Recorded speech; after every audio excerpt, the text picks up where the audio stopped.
These air conditioners are made in Mexico by Nortec Global HVAC, and the units are only available through dealers in the USA and Canada.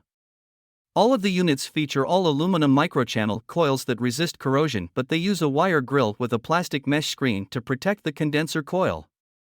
That does not do very much to protect the coil fins from mechanical damage due to hail or debris from lawnmowers.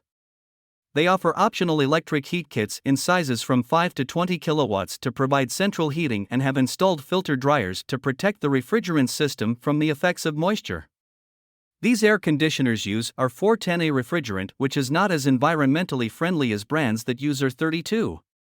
The P94RD models are basic units with a 13.4 CR2 efficiency, but they are relatively loud with a 73 decibel sound rating. The P7RE units are designed for slab mounting with horizontal air discharge and have a 14 CR efficiency.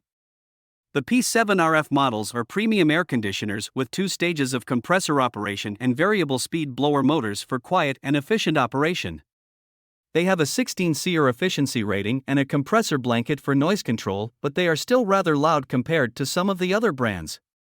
All of the units are backed by a good warranty that includes unit replacement in case of compressor failure within the first year after installation.